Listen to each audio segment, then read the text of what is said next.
it has been wild, man. Like ever since the debate, the political news just been going crazy and everything. And that's what we'll be talking about today, folks. John and I were just we're catching up since we haven't done a show together in like 2 weeks now. It's kind of wild. How you been, man? Been good. It's always fun having like this that we don't get paid for, and having the our own personal accounts we don't get paid for, and then having to do the stuff we get paid for, and having to do all of life. It's really hard, TJ. Bro, it is very hard. It is, and who can you complain to it about? That's the thing that is like you can't really bitch about it because a lot of people would love to have the chance to do something like this, you know, and it's just a lot of people are trying, you know, and like I have, you know, we have this stuff on TikTok, and then this podcast that we do twice a week, and then I do another one on Fridays, and then I do my own YouTube. So it's like, man, it's like having 4 jobs, and not a lot of compensation for it, but you know, it's who we are. We can't stop. This is what we do. It's an addiction. It's like I've like looked at it at this point. I'm just like, oh, I'm just addicted to this. I'm addicted to watching those numbers go up. I'm addicted to people telling me I'm smart, and that's it. That's what we get out of this. What's Mark saying? Mark today? says, "Hey TJ, have you seen the new trailer for the movie Duchess? They quote a little power to." No, I haven't. Who's it about, Mark? If you don't mind. Which Duchesses? I don't know too many Duchesses off the top of my head. I can't really tell you too many of them. But. It sounds like something you think it's a historical drama, but it's actually about like some like person's dog named Duchess. Yeah, right. About some baker somewhere or something, you know. Or that's a racehorse. That sounds like a name for a racehorse. Yeah, Duchess would be a good name for. You know what? I went to basic training with a guy, and like several guys. It was about. It was a whole bunch of guys actually. No, some violent revenge. There you go, John. You nailed it. Yeah. But now I want it to be about a dog more. I want a dog to destroy this Duchess's family. But I went to basic training with the guy, and about halfway through, we were just talking, and he was an older guy. He was almost 30 or something, like 28, 30, something like that. And I was asking him, we're like, hey, no, it doesn't matter. He was older. I think he was older than 30. But we were just, you know, talking everything, and we got to learn this guy more and more. And he kept saying weird stuff that didn't quite make sense for like a normal person. Mm-hmm. And it turned out he was like incredibly wealthy. He was, because he mentioned his racehorse. Like he owned a racehorse. Yeah. And we thought, like, well, maybe it's like his favorite horse or something, but no. And it turns out he was like an engineer or something. And so, you know, they're everywhere now, but back in these days, they were pretty uncommon. But when you would go into like a McDonald's and you have your cup to get your drink, and you don't have to press it up to like to the spout. It has like little buttons, and you program the drink you want. He was like helped design those like way back in the day. Wow. I like this guy. That guy. I know, right? That guy introduced me to Vanilla Sprite, an amazing combination, and I absolutely love those things. Cool dude. John, smart and good hair. It's true. What can you and good hair? What can you say? What can you say? Can't argue with you, John. I'm Mark. Sorry, Mark. Whatever. I read John on the screen. It's been a long couple of weeks, TJ. You're changing people's names now, John. You're just yeah. So, all right. Let's. We only got an hour, so let's get to the meat of this stuff going on. So, what do we do with a problem like Joe Biden, man? What do we do? TJ, let me tell you. I genuinely felt like Joe Biden was a misguided old man who had his flaws, but generally tried to do good. You know, like I don't think that Joe Biden understood he was aiding genocide. I always thought his heart was at least in the right place, and he was just misguided. I no longer think that, TJ. I think he is a monster.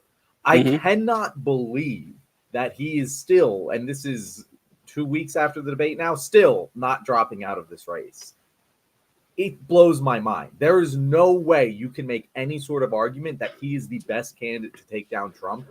And that CNN interview he did with who was it, with Stephanopoulos, and he was just like, yeah, if I lose, as long as I try my best, I'm good. I'm like, so have you just been lying to us this whole time about Trump being an existential threat? Have you never actually believed that? Because I'm telling you, if I thought I was running against Hitler, I would not be like, you know what, as long as I I did my best. I'm okay with the outcome. I'll have no regrets. Like, no, go Yeah. fuck yourself.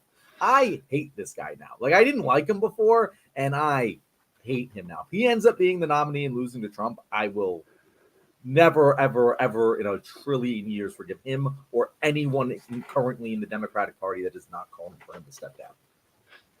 Yeah. I think that I think you could say there's one out for Joe Biden here, as far as, reason and morality and stuff like that. Because if our argument it really is centered on the fact that he's not all there, then that could explain it. That actually could. That if he's not operating at full capacity, and that could kind of explain. It actually would make sense that he doesn't really know what's going on. But I feel the same way about not just the way that the it's hard to actually tell who to blame, because the Democrats are in a tough situation here, because more and more this story is not going away. The only hope, Joe Biden had two chances here. There were two chances that this story could have gone away. And the first thing would have been for him to immediately after the debate schedule as many public appearances as possible, go to a press conference, go to town halls, expose yourself to the public as much as you can to prove that wasn't an off night. But he can't do that because it wasn't an off night. That's who he is. And so that option is just out the window. And the second way is for time to go on and the story to kind of just die down. It is not. It is getting worse and worse and worse. Nancy Pelosi has come out saying, well, if Biden's around, I'll vote for him, but I'll support him. But if he doesn't, that's cool too. Jim Clyburn said that. More and more like actual politicians with power are saying this. Mm-hmm. It's not going to stop. And they can't really force him. That's the part that the Democratic Party are stuck with, that they can't force him out. That's not true. They can force him out. There is no actual. So this is the thing. Fuck the Democratic Party. Mm-hmm. But you know what?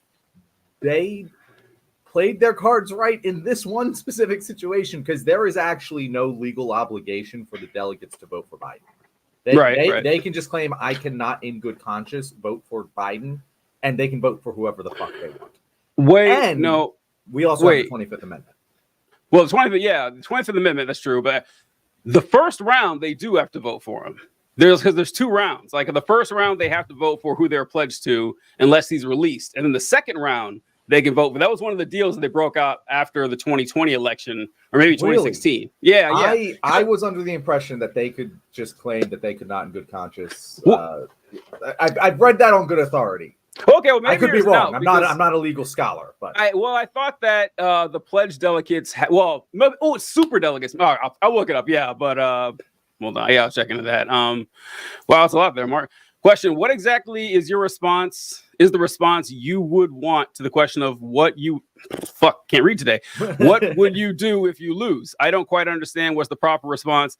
I'll pull my own January 6th and not leave.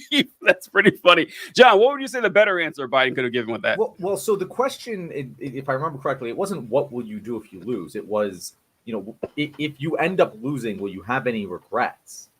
And there's a lot of easy answers to that question. First of all, the easiest answer is, I'm not going to lose. I can't lose. The stakes are too high.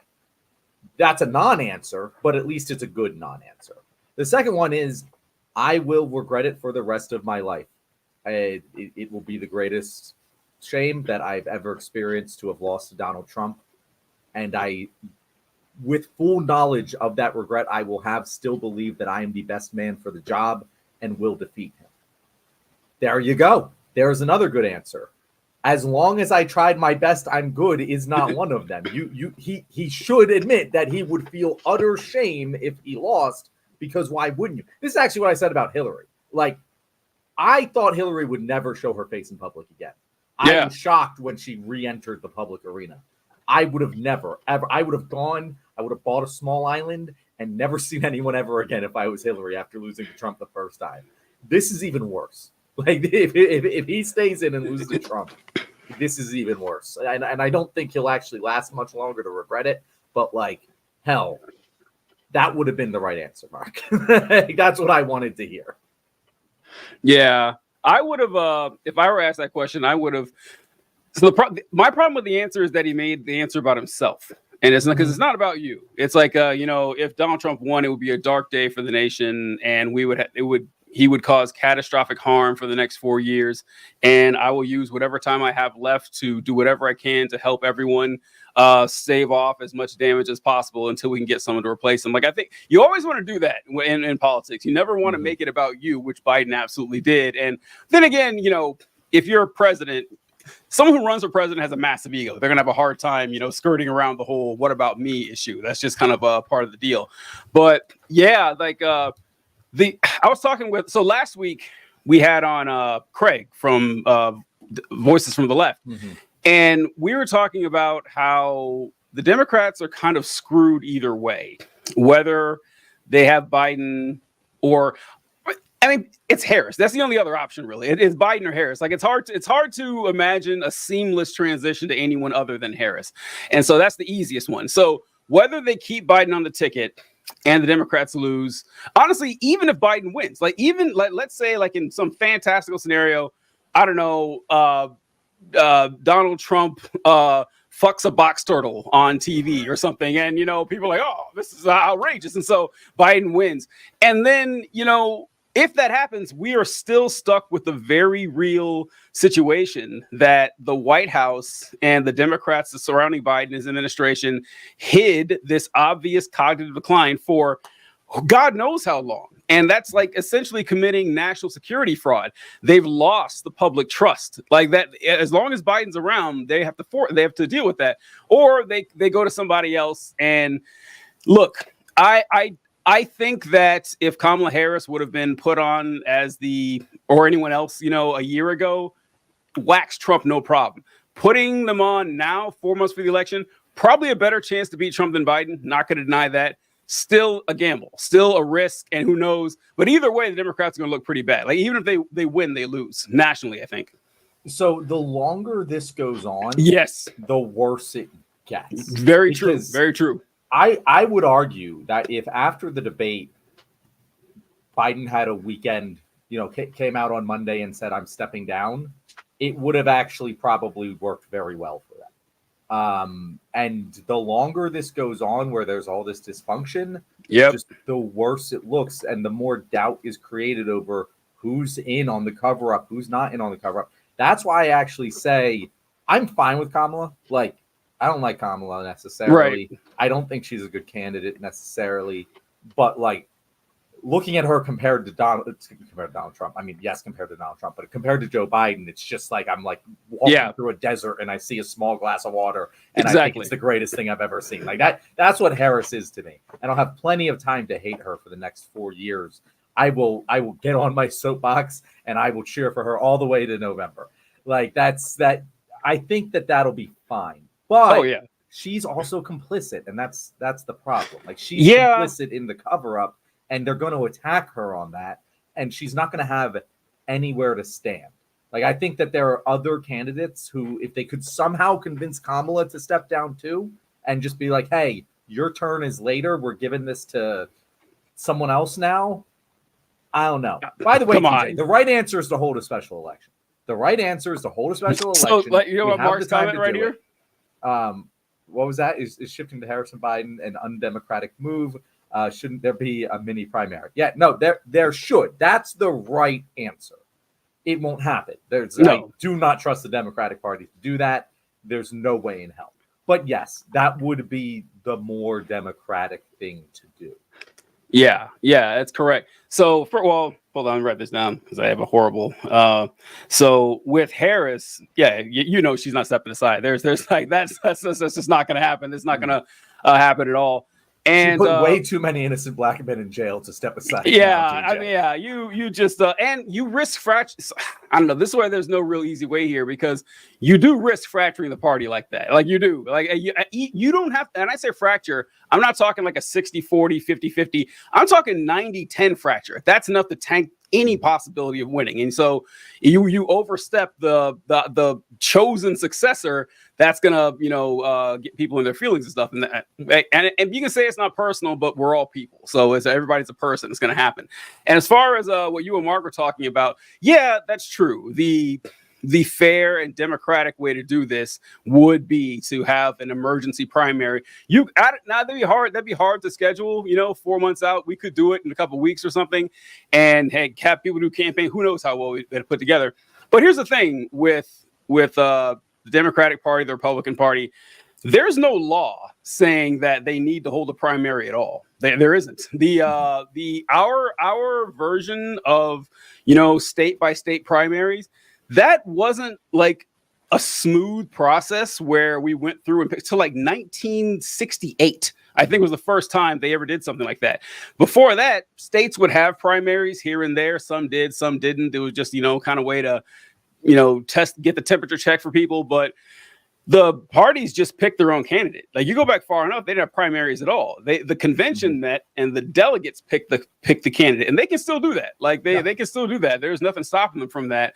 It's one thing that's a good thing. I think also with the whole Biden Harris thing is that if they don't pick Harris, there's a few more complicated steps in getting the campaign money, because the campaign money that all these people donated went to the Biden-Harris campaign. And if Harris is still on the ticket, it can still go to her. Now, if they pick somebody else, the money is like subsumed by the Democratic National Committee. And, we could guess that they would try to put it into PACs or something like that to get it funneled back to the Harris campaign. But it'd be a little trickier to do that than or whoever's campaign it is, than just handing it over to Kamala Harris like they should. But I don't know. I just think that's the only chance that they possibly have. And I 100% agree. Every day that goes by makes it less likely that if they replace Biden, that Biden's successor is going to win. And they just keep stretching this out. And I'm 50-50 on whether or not they'll do it. I really don't know. The only thing. So are betting markets, TJ. Oh, really? Okay. Yeah. Yes. It's hard to call. They actually moved significantly. So they were a little bit below 50, and then today they moved above 50 after Pelosi's went on Morning Joe and said, I actually absolutely love what she said. She was like, yeah, Joe Biden just needs to make a decision. Yeah. After a week of Joe Biden saying, I'm the nominee, she's like, yeah, man, like he needs to decide. I don't know. Funny. Like, I'm not going to say what he needs to decide, but he just needs to decide it. And Schumer, 20 minutes before this started, I saw an article came out on Axios that they're reporting that Schumer has been telling donors privately that he's open to a different candidate at the top of the ticket. So if Nancy and Schumer are together on this, you get Obama in there too, and it's over for Joe. He can't. If they say we're going to come out publicly and tell you to step down, it's a nuclear option for them. And then if he doesn't do it, now suddenly you have to do the 25th. It's the only choice, and that's what it's going to get there. And I just don't understand why they're giving it the time. Just do it now. Every second you waste is hurting the next candidate. But what does that mean, though? Because Biden, they can't force him to quit. They can't. And so, until the convention where you get the nominees actually chosen, they're kind of powerless until that point, until August at least. I guess they are powerless until the convention. I mean, they can threaten the 25th before that, I guess. They can. I guess they could do that, yeah. But I would actually love to see that happen, because I would love to see Republicans block it. Because I think they would. So, okay, this leads me to something I was talking about too. That's what Tracy said here. She said, "I'm 51, and my group of friends are all voting for Biden, and everyone I talk to gets mad because everyone keeps trying to push him out, and I live in Arizona." I'm not sure where you stand on this, Tracy. Are you also? Yeah. Are you the one saying, "Hey, we should push him out," or are you one of the people who are also mad that people are saying they should push him out?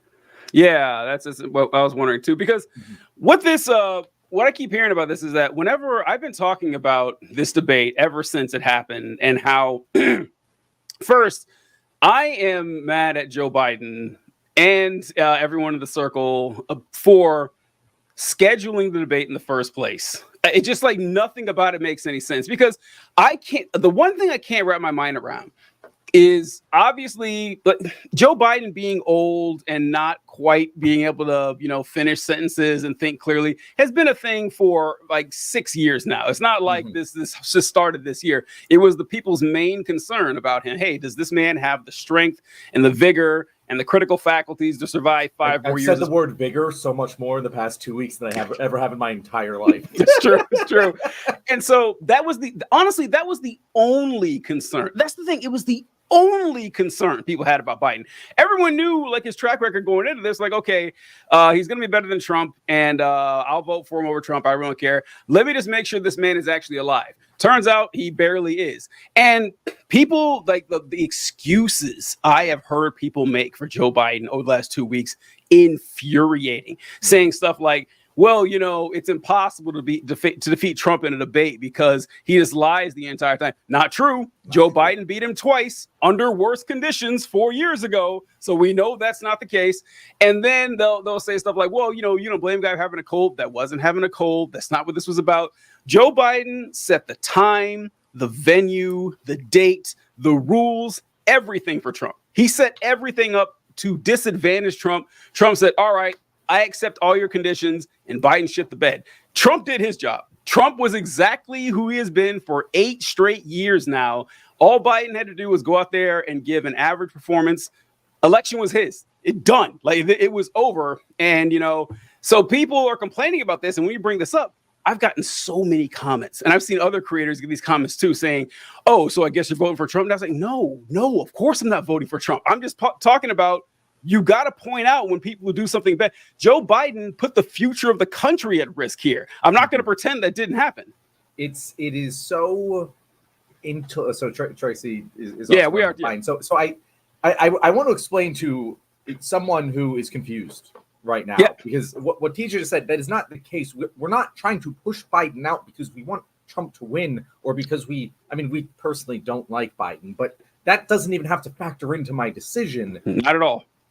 It's just I want Trump to lose, and currently he's going to win. If nothing changes, he's going to win. And there is an argument to be made that a typical candidate could turn things around from this deficit in July. It's never happened for an incumbent president, literally ever, but it could happen if, and you use the word vigor, if he vigorously campaigned and he did something to turn around. Like you said, the obvious answer that any like poli-sci 101 class could come up with to how do we recover from this debate performance is, well, if you can actually do it, go out, do live town halls for hours without a teleprompter, answer questions. If you're actually capable of doing that, do it. Do it so much that you prove that it was actually a bad night. You had a really, really bad illness. You can prove it. It's easy. But he hasn't done it, which proves to me that he's completely incompetent running a campaign, which doesn't give me any hope that he'll be able to turn things around, or more likely that he can't, which doesn't give me any hopes that he'll be able to turn things around. So our only options are just pray to God that some other event happens that ruins things for Trump, or select a different candidate. And if I were Joe Biden, I'd be looking at the numbers and going, well, it's far more important that we defeat Trump than I win. And he isn't doing that. And that's what it's utterly infuriating. And as you said about all the arguments against it, like every single one is so intellectually dishonest. And it's bad. It's like they're like, oh, well, it wouldn't be democratic to we had a primary, millions of people voted. Oh Christ, get the fuck out. There was no other options to vote. I could not vote for anyone besides Joe Biden. Like, that's not a fucking election. That's like how Vladimir Putin wins his elections. Like, it's fine. You can say what, but be honest. Don't give me this. That is literally fucking MAGA bullshit. And I'm not here for it. They blame the media. They say the polls aren't accurate. Like, it's all the same shit Trump did. And for whatever reason, they're not seeing it. Yeah, I especially like because I've heard a lot of people say it as like, well, the will of the people, the voters chose Joe Biden. It's like, okay, you mean the primaries that took place before we saw that debate? The only reason they've turned on Biden. And by the way, they intentionally withheld Biden from the public view during those primaries up until the debate. The debate was the first time this entire year that we've seen Biden no teleprompter for hours in front of the public. First time. Yeah. And so go ahead. Yeah. So if you want to argue that, it's like, Yeah, they didn't. They needed some pretty important information before casting that ballot. They would have had that, election wouldn't have turned out that way. And I also like, so we mentioned that if Biden the only way to turn this around was to go out and prove that you actually do have it all together, and he hasn't. But what he has done are a couple of scripted interviews that were edited after the fact, and some speeches. Because I remember, like, the night after the election, he had this great speech. It's like, yeah, he read a speech. Okay, that's great. I'm glad he can do that. But being president involves a hell of a lot more than that kind of stuff. And what bothers me the most about his speeches is not so much that he's making them. I wish he would, or could do something besides that. But what he says, like, how many times have I heard Joe Biden, like, since the debate, said, well, you need to vote for me for president again because I'm the guy who kept NATO together. Buddy, nobody is voting on that issue. He keeps saying it. He keeps talking about how he's the best guy for NATO. We talk about all the time how the Gaza issue hurt Biden, but it didn't hurt him as much as a lot of people were saying, because foreign policy is a small, fewer people care about you holding NATO together than you care about Gaza. A lot fewer. And you're talking about the people talking about the polls that don't believe the polls and everything. And the polls just keep getting worse. It's not as if, because you can be behind this. Well, like you mentioned, a couple, like Kerry was ahead at this point over Bush, and Clinton was ahead of Trump at this point in the election. So it is possible. It is possible to come back and win. But Biden's polls, Kerry was ahead by like 2, and Clinton was ahead by like 4. Biden's behind by like 9. And like Biden is losing ground in New York. Like, he's losing ground in deep blue states. It is a catastrophe, and the news is not going to get any better for him. And here's one argument we haven't brought up yet. This is we're talking dishonest arguments. This one is my gold standard, my favorite one, where people will say, I don't understand why you guys are calling for Joe Biden to drop out of the debate of that performance, or drop out of the election after a bad debate. I don't hear you calling for Trump to drop out. Or same look, John, same look. And it's like, okay, look, here's the reason I'm not calling for Trump to drop out. I don't fucking want Donald Trump to drop out of it. Do you want to win this election or not, people? Because, like, who do you think is going to replace if Donald Trump is struck by a bolt of lightning tomorrow morning, who is going to be the Republican nominee? It'll be Nikki fucking Haley, and she will dance her way into the White House. Like, she will crush Joe Biden in, like, she Reagan doesn't even have to show up to any campaign. She won't. She could be dead silent from now until November, and she would die. It would be a bloodbath like we have never seen before. Like, and it's like, yeah, that's why I don't call for Trump to drop out of the campaign, because I want him to run. He's the Republicans' weakest candidate. It's like you're like in the Super Bowl, and the opposing team's quarterback is injured, and your guy gets injured too, and you're like, hey, we should play the backup quarterback. And then someone goes, well, how come you're not calling the other team's quarterback to step down? It's like, because I want to play against the injured guy. That's the guy we can beat. And the other such fucking disingenuous thing about this argument is that we know that calling for him to step down doesn't work. Doesn't do anything. If Donald Trump listened to me, he would have never ran for president. Right. He wouldn't be Donald Trump. He doesn't listen. He's an authoritarian fucking demagogue who doesn't listen to people at all. Ever. Someone's at the door. My dog's upset about it. But like, that's the problem here, is that, like, yeah, if you're comparing Joe Biden to Donald Trump in this respect, you're giving away the game. He shouldn't be like that. That's the whole point of why we don't like Donald Trump, is that he will not step down when people call for it. So I don't know why you're expecting me to do that. It's so stupid. And keep with your analogy, it would be like, if you have a shitty quarterback and, like, you send emails and write letters to your team's office or whatever, get a fan campaign to get the QB replaced.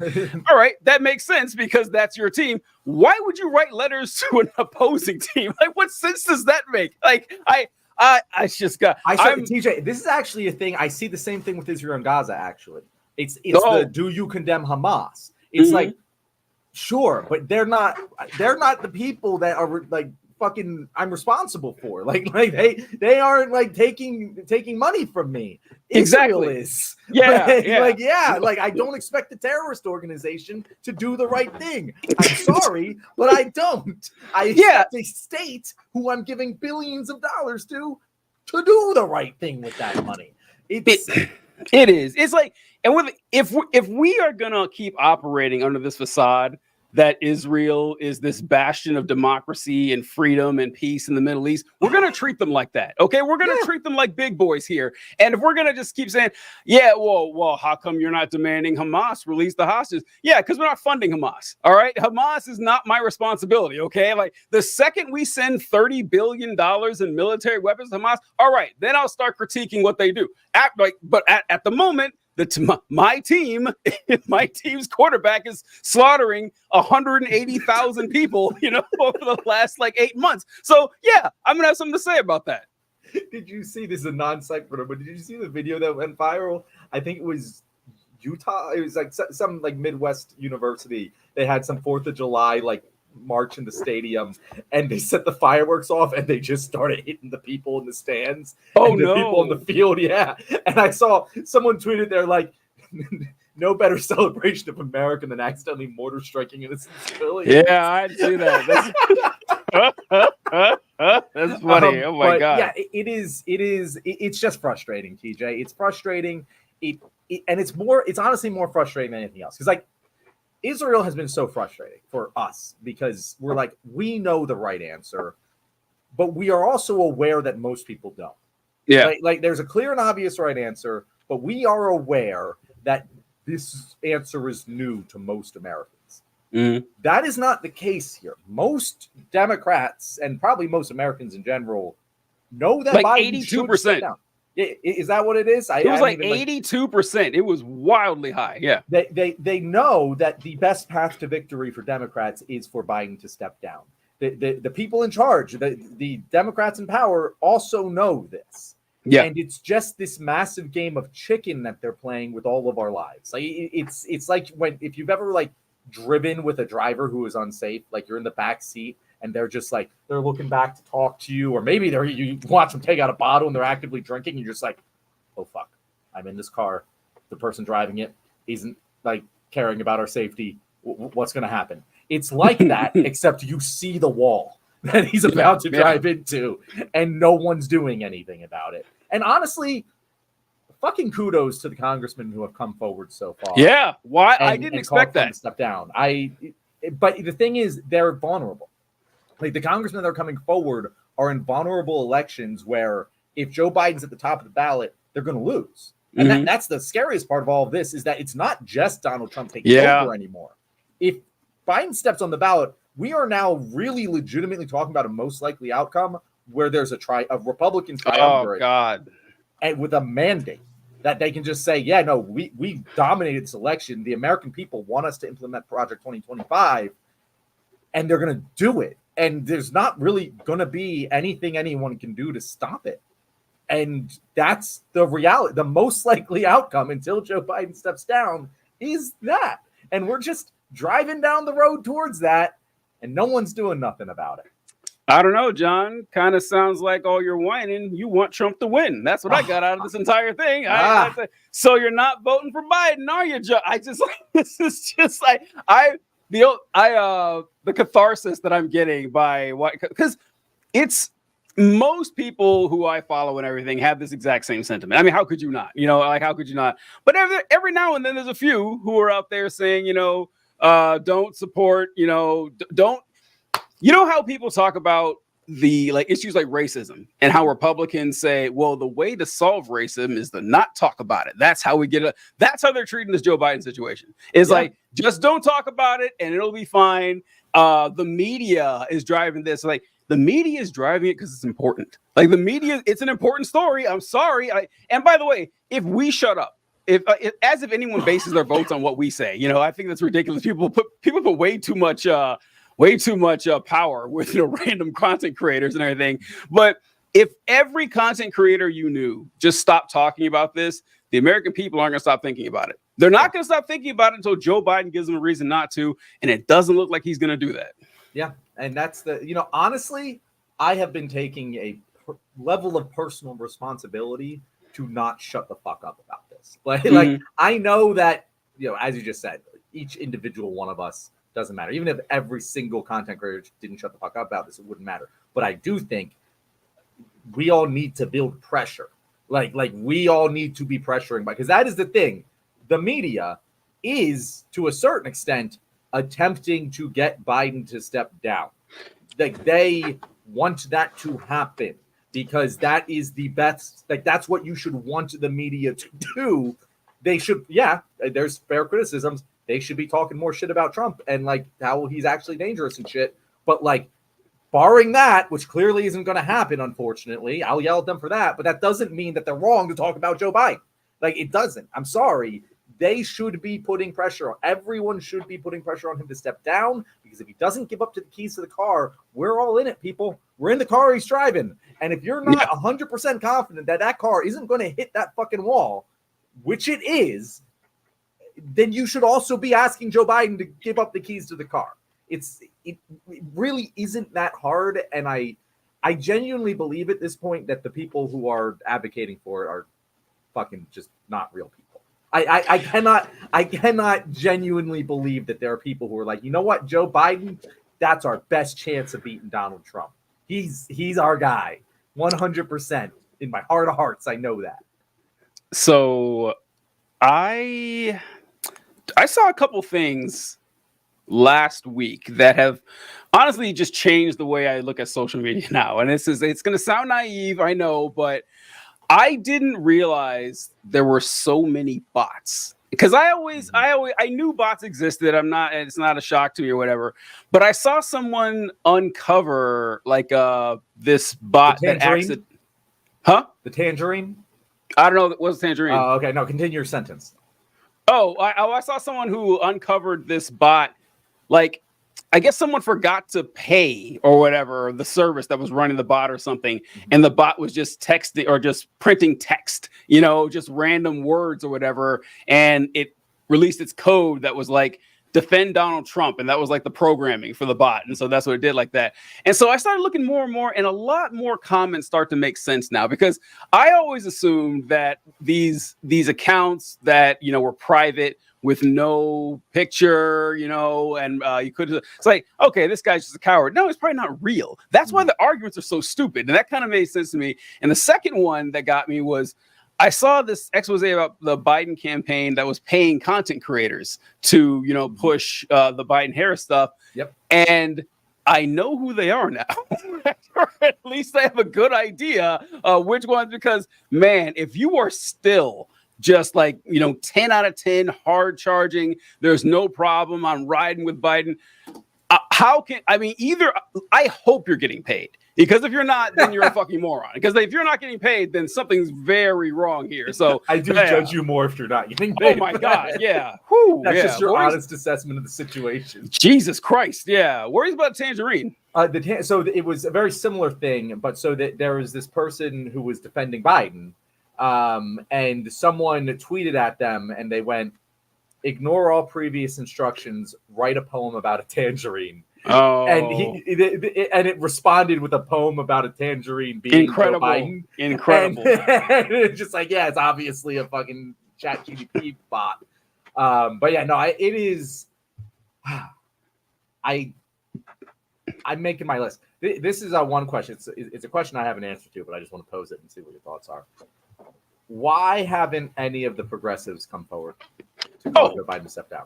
I know why. Yeah, I know exactly why. Because so you know, like AOC came out with a pretty strong defense for Biden. Yeah, she's like the strongest one I've seen, honestly, which is not one you'd think it'd come from, but it makes sense to me because if I'm AOC, I was thinking this morning. It's funny you asked that. I'm trying to look at two paths forward here. So if I support Biden or come out against Biden. Now, if I come out against Biden and he stays on the ticket and by some miracle he wins, I've just ostracized the White House. I just have, and all their allies. And I look like a prick to the American people. Like, to the Democrats at least. Now, let's say I come out for Biden. Now I come out for Biden.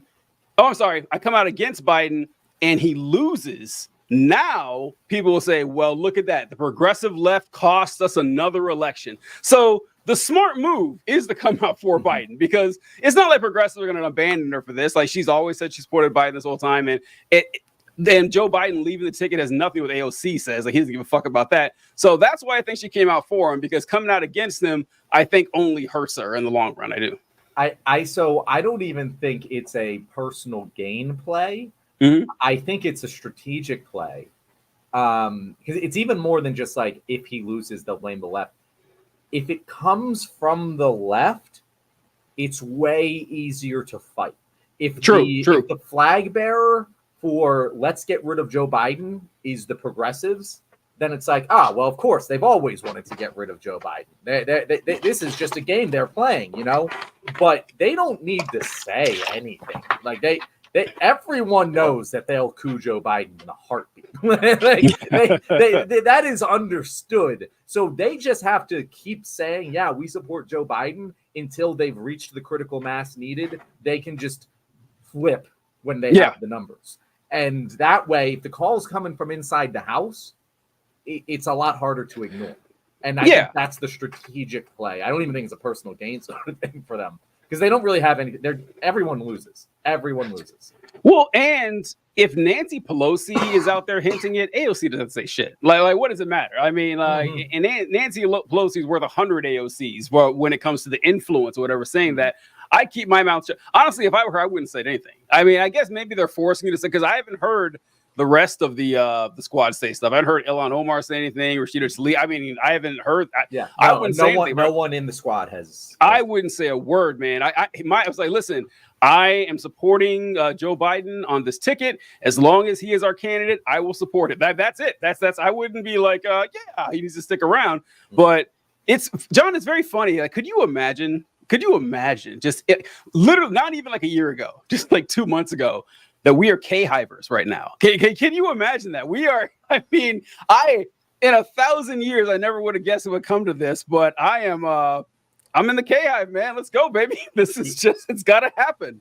I will jump up on that coconut tree and I will scream to the mountaintops about how great a president Kamala Harris would be. It's honestly like, if you want to try and play like 3D chess here with it, like, actually, Joe Biden got the progressives and the moderates to come together and agree on one thing, and now everyone is behind Kamala Harris. This would have never happened if Joe Biden had dropped out a year ago. Never. No, we need Kamala to be our mamala. Let's go. She's gonna rock this shit. Yeah, this is and it's so weird too, because like you mentioned earlier, this isn't a glowing endorsement of Kamala Harris. It's not by any means. It's just that she's the one that would be easiest to put in the slot. And honestly, it's not as if I don't think she's the best candidate, because and we saw her in the primary. She didn't do particularly well or whatever.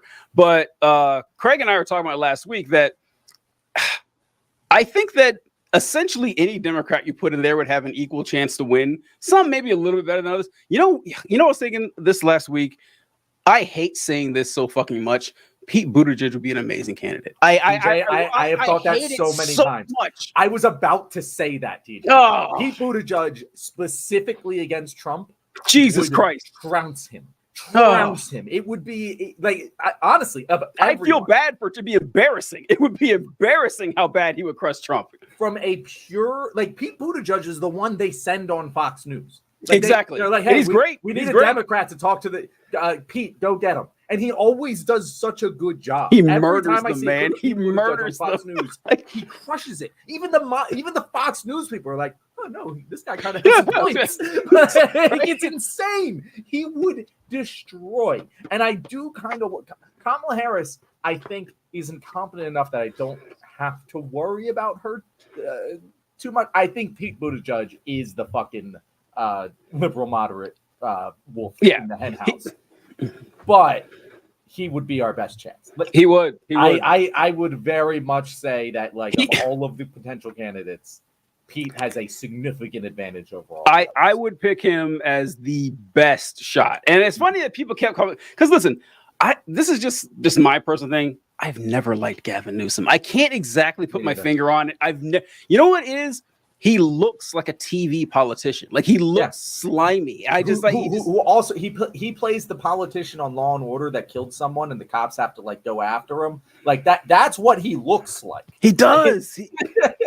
He looks so fucking slimy, man. And look, and man, and you know what? You know there's one. I found this other day. I knew he was married to Kimberly Guilfoyle, who is Donald Trump Jr.'s fiance. No, and wait. Oh, I'm sorry. That sentence didn't make any sense. So Kimberly Guilfoyle, who was Donald Trump Jr.'s fiance. Yeah, he was married to Kimberly Guilfoyle like 20 years married. Okay, what past tense was married isn't married currently. Right, he was like 20 years ago or something, and they divorced, and now she's with Donald Trump Jr. And there was some other connection with, I can't remember, but there was another Trump woman he was involved with, and that'd be a good salacious thing to have him run against Trump. That'd be pretty good to take one more victory from Trump, the Trump family right there. But I think that pretty much all the Democrats, the Newsoms, the Porters, the Harrises, you know, all of them run together. I give them around a decent shot. But Buttigieg, my God, because you know, Buttigieg, not only is he like great rhetorically, and he studies, he knows what he's talking about. He can finish 3 sentences in a row. It's incredible. He doesn't have a weird laugh, which is kind of common. Like, he's just incredibly normal looking. He's very normal. Yeah, sounds normal. Yeah, and he's from Indiana, and he's like, oh, we got a salt. He was in the fucking military. He was like, oh, we got a salt of the earth, good old boy here, and he's gay. Look at that. I can't even tell. Yeah, so it's like, you know, he's not one of those flamboyant. He's not one of them gays, you know. Like, oh god, and that would honestly, I think that like the homophobes and everything, that would steer them off, because it's not like oh, I never would have guessed he was one of them. I would throw them and fuck with their brains, whatever. One of the good ones. He's one of the good ones, yeah. And so I don't know. It's just that it's a shame that Buttigieg isn't VP, because if he was, game over, done. Like the day before the election, they could put Buttigieg up for that, and he would win. I'm positive. And that's the sad part, is that the reason he isn't VP is because they were grooming him for the presidency. I genuinely think that that doesn't make sense. Why would you make him VP then? Because he's too so. Oh, yeah, he is pretty young. He's like 40. If they make him VP, he's now in 2028 next in line, you know, and he isn't ready to be next in line. He's not perfect yet. He was only governor of fucking South Bend in the end. Like, he genuinely has no. He wasn't even governor. Oh, he's mayor. You're mayor. Right. Yeah. He's got nothing. Like, he's just a very good communicator, a very likable guy who has all of the check boxes ticked off, but he doesn't have the experience yet. No. And it's hard to get him to be like a senator or something. So it's like, oh, give him a cabinet position. Yeah. And that way, next one, he does. It's not Secretary of Transportation, it's Secretary of State. Or VP or whatever, you know. Yeah. And he's going to get that because he's very good at this. Yeah. And that's the thing. I don't like him for his policy. I don't like him for his. I kind of like him as a person, I guess, but it's not like I'm like enamored by his personality or whatever. But he is the perfect foil to Donald Trump. He is incredibly normal, incredibly clear communicator, and that's what Kamala doesn't quite have. Like, she's not a very great communicator. Charisma suck, but she does well enough, and certainly way better than Biden. Like, again.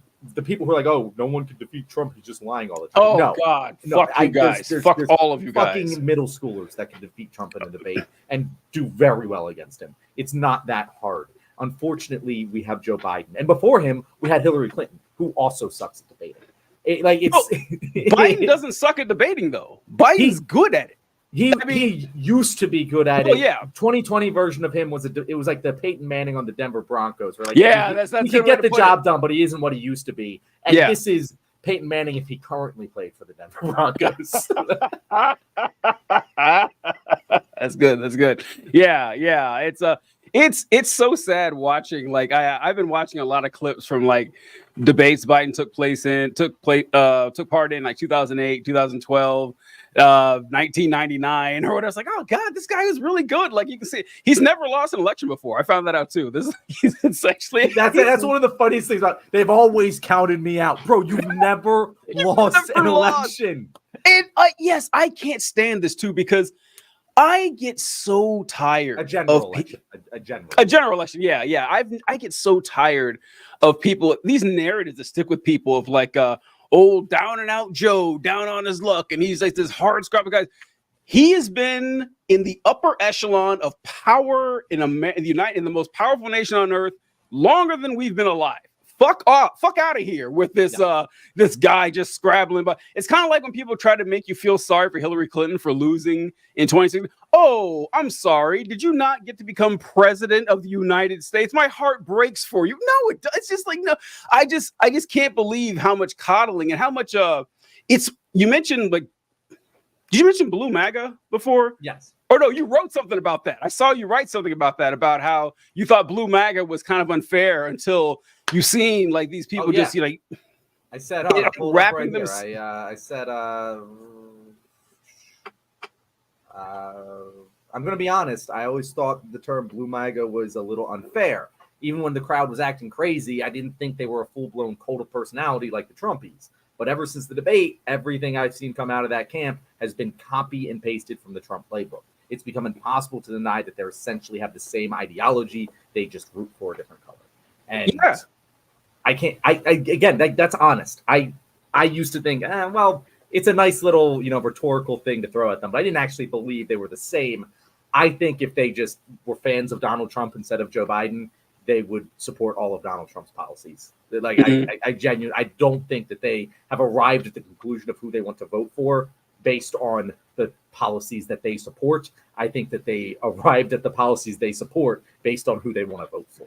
And it's just like, you're not going to get anywhere trying to tell people they need to feel sorry for Joe Biden. That's like, sorry, that's not going to work. That's not going to get anybody, to, because, and just what got me is that just criticizing the most powerful man on earth and saying he made a bad decision here, he fumbled this election, everything was gift wrapped for him 2.5 weeks ago. Like, it was handed to him and he just let it go. And you're like, yeah, this is a bet. Just saying that will have people jumping down your throat saying, oh, well, I really liked your stuff, but now it breaks my heart to see you're supporting Trump. It's like, oh, you're just as dumb as the Republicans. That's what I'm realizing.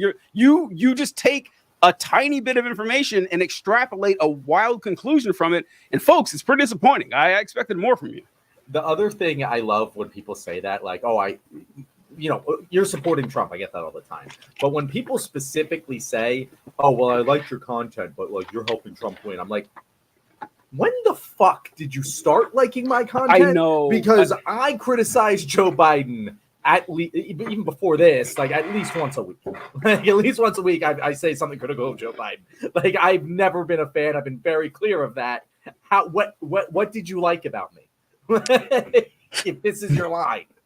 I can't remember his name now because he's a big creator on TikTok, and his name is like, Hawk something. It's like Hawk, and he's a lawyer, and he's been doing a lot of friends only content because a lot of his content is people just shitting on him, like criticizing Biden and everything. But he did a response video to this guy who said a comment I've seen a lot over the last couple of weeks, where it's like, hey, I really liked your content before. Now I got to unfollow you because you're a Trump supporter, or now I got to unfollow you now. And he says, hey, thanks for making this comment. I'm getting a lot of these. I've already blocked you. By the way, I blocked everybody who said this. I'm going to start doing that. That's really funny. That's really funny because obviously, if it's true that you have followed me for a long time, you clearly haven't gotten the message I've sent across. So we're better off not being in each other's lives anyway. So thank you for pointing that out. I'm going to go ahead and block you guys too. It's pretty funny. I stopped caring about follower count like thousands of followers ago. Trust me, I'm not going to worry about you. You are just a number. Yeah, right? It's very funny. A number that doesn't even register on my number anymore because it's behind. Oh my, yes, right? Yeah. Oh, number looks exactly the same. Are there 10,000 of you? Then I might get people, but I don't think I might notice it. I know, right? Yeah. It's like, get the fuck out of here. Oh, Jesus. It's been Oh, wild time. All right. We got to talk about this again tomorrow, too. All right. We don't see the No, topics I yet. think this is going to be so. all right, Yeah. So I was thinking that we should just pigeonhole 2 topics for this, because even between now and then, there might be movement. And we can like cover it a little bit more. I don't want to say academically, but like a little more structured. Like, hey, Yeah. this is what's happened, Mhm. and talk about the specific details. We Yeah. can also do. I wouldn't mind just a breakdown of our other options. Like we kind of did it today, but like, hey, let's talk about Pete. Let's talk about Kamala. Let's talk about Oh.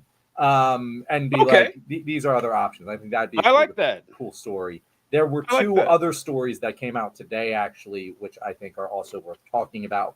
It's the first time I thought anything was worth talking about since the fucking debates, or I guess the Supreme Court decisions, which I've already forgotten about.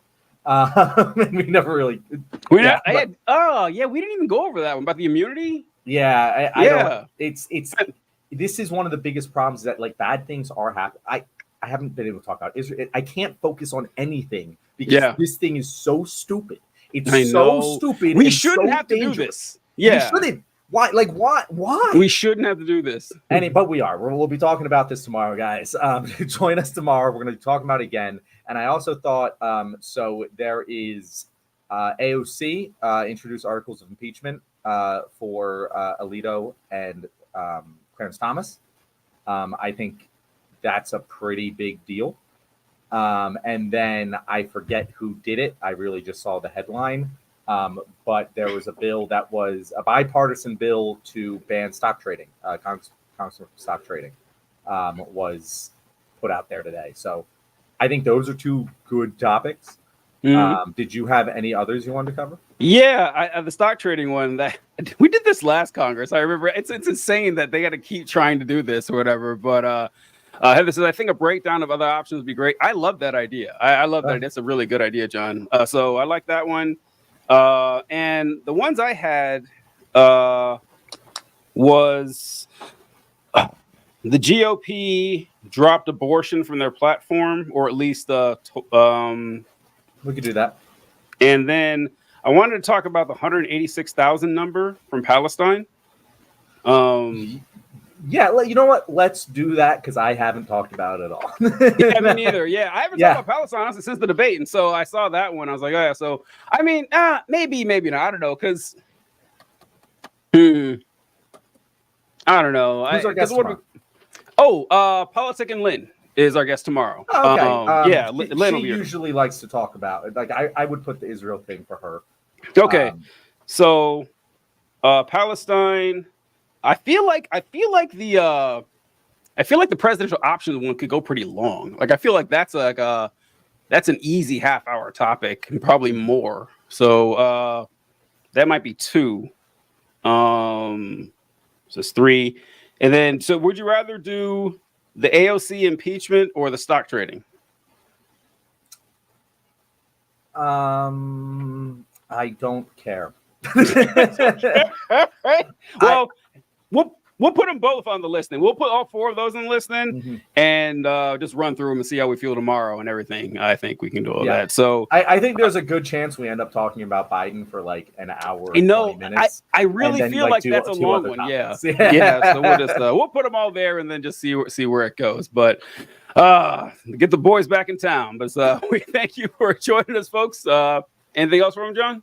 Nah. See you guys tomorrow, 6:30 EST. Later.